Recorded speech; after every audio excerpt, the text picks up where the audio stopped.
नमस्ते सबजनालाई। म चाहिँ रबिन खड्का।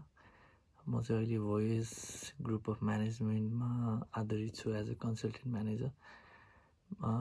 मैले यो च्यानल चाहिँ भर्खर खोलेको हो, so I just want to share my experience, what I have gone through in my life in hotel industry.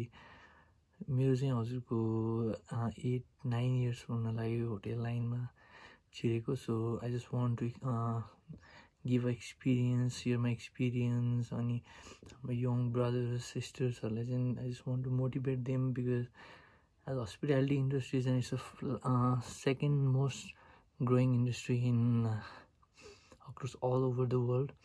त्यसै भएर यो यसको सिप सिक्यो भने चाहिँ नि हामी बाहिर जतासुकै गयो भने नि इट विल बी एकदम फ्रुटफुल।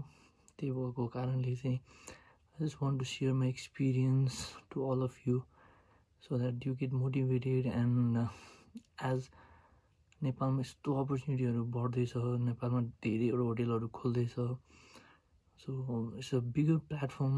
धेरै अब विदेशमा अस्ट्रेलियाहरूदेखि लिएर आम अस्ट्रेलियन रिटर्न पर्सन म चाहिँ बाहिर अस्ट्रेलिया छोडेर आएको हो।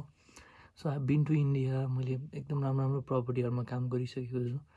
So I have experience a lot of guest needs, there wants, their desire, and मलाई चाहिँ एकदम यो च्यानलबाट चाहिँ नि I just want to get your support. अनि सबजनालाई चाहिँ नि आफ्नो एक्सपिरियन्स सेयर गर्न पाउँछु भन्ने चाहिँ नि आशा छ।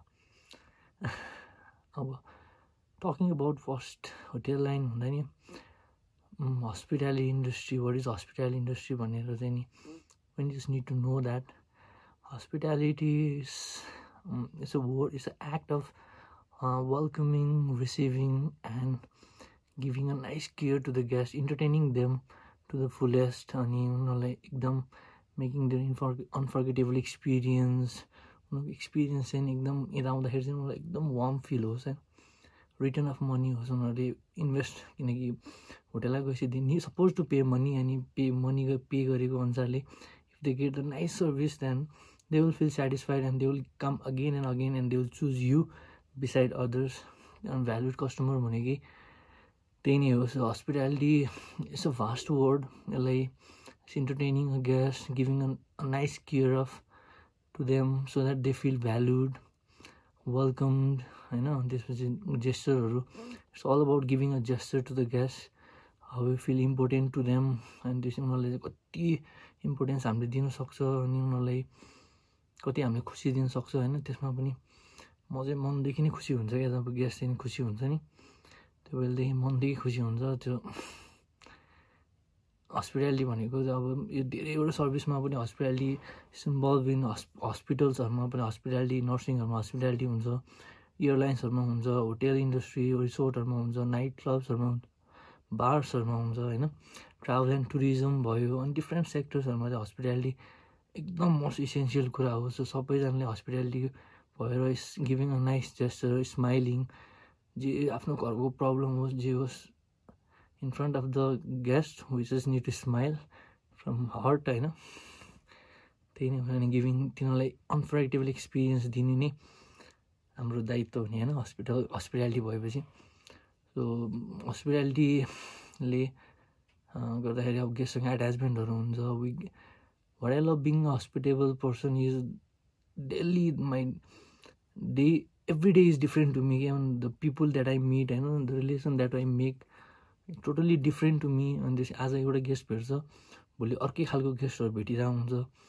वी गेट टु सर्भ एकदम रोयल पिपलहरू, एकदम सेलिब्रिटीहरू पनि हामीले सर्भिस गर्न पाएको हुन्छ। अब गेस्ट अरू मान्छेहरू पैसा तिरेर त्यो इन्जोय हेर्न आउँछ, जो we can get entertain by without paying money.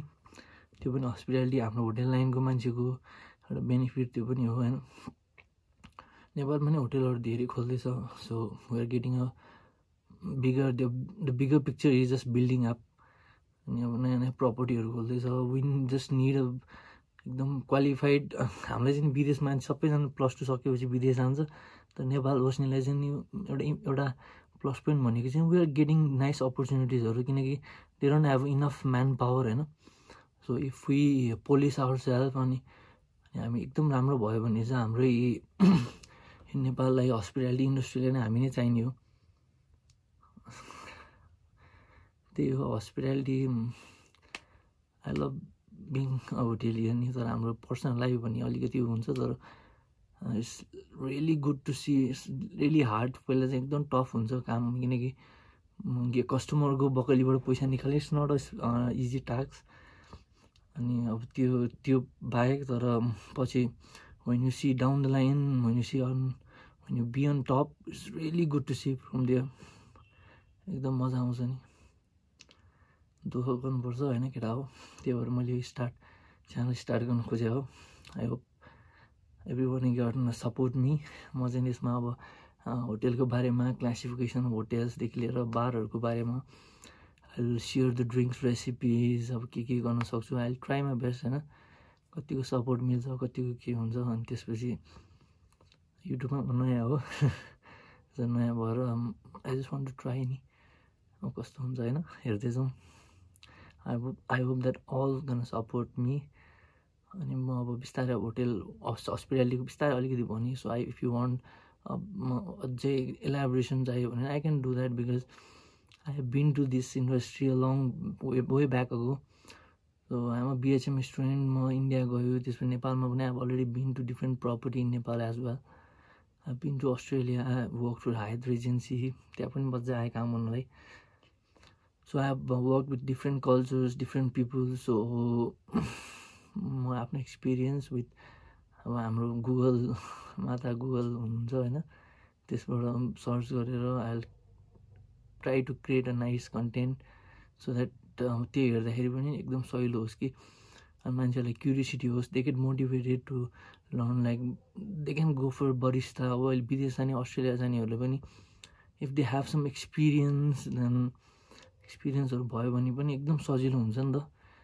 आफूसँग एक्स्ट्रा म पनि बसेको त्यहाँ, त त्यहाँ skill manpower is really fruitful for them. So तिनीहरूले चाहिँ नि अब एक्स्ट्रा कामहरू गर्नलाई भयो भने you can go for barista training, bar ट्रेनिङहरू, अनि अब वेटरहरूको ट्रेनिङहरू पनि गर्न सक्छ। अब जे पनि गर्न सक्यो नि त, त्यो एक्स्ट्रा आफ्नो ब्याकअप भयो भने चाहिँ नि म स्टुडेन्टमा गयो भने नि it will be easy. Thank you so much. I got to in now. So अब नेक्स्ट टाइम पनि अर्को एउटा भिडियो हाल्छु, के हुन्छ बिस्तारै। I try to push myself. And म यति गर्नु पायो भने आई विल पोलिस माइसेल्फ, अलिकति पनि पोलिस गर्छु। And I can share my knowledge, share my experience, share what I have learned to all of you. Thank you so much for watching. Stay tuned, subscribe.